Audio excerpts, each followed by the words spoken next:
Coffee చేదుగా లేకపోయినా కొందరికి మాత్రం ఆ భావన కలుగుతూ ఉంటుంది. దీనికి కారణాలు జర్మనీ శాస్త్రవేత్తలు కనిపెట్టారు. కాఫీ సేవించే వ్యక్తి జన్యు లక్షణాలు ఇందుకు దోహదపడుతున్నట్లు తేల్చారు. పరిశోధనలో భాగంగా కాఫియా అరబికా మొక్క నుంచి సేకరించిన గింజలను శాస్త్రవేత్తలు రోస్ట్ చేశారు.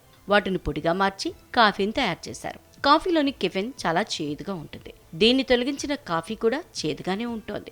దీన్ని బట్టి రోస్టెడ్ కాఫీలో చేదుకు ఇతర పదార్థాలు కారణమవుతున్నట్లు స్పష్టమవుతోందని శాస్త్రవేత్తలు తెలిపారు.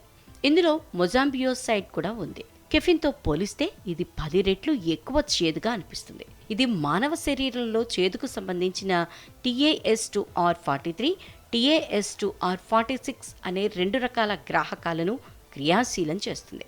అయితే కాఫీ గింజల్ని రోస్ట్ చేసేటప్పుడు మొజాంబియోసైడ్ తీవ్రత గణనీయంగా తగ్గుతున్నట్లు గుర్తించారు. అందువల్ల కాఫీ చేదుగా ఉండటానికి ఇది ఓ కారణంగా గమనించారు.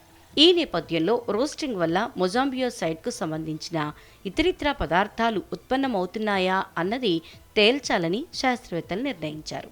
రోస్టింగ్ ప్రక్రియలో మొజాంబియోసైడ్ క్షీణించి 7 విభిన్న ఉత్పత్తులు రూపాంతకం చెందుతున్నట్లు గుర్తించారు.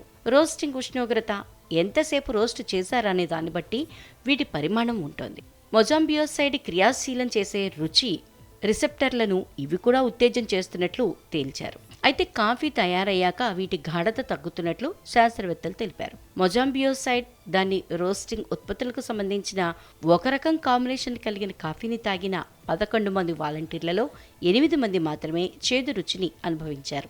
జన్యుపరమైన అంశాలు ఈ రుచి భావనను ప్రభావితం చేస్తున్నట్లు తేల్చారు. TAS2R43 జన్యు రకానికి చెందిన 2 ప్రతుల్లో వైరుధ్యాలు ఇందుకు కారణమవుతున్నట్లు వెల్లడైంది.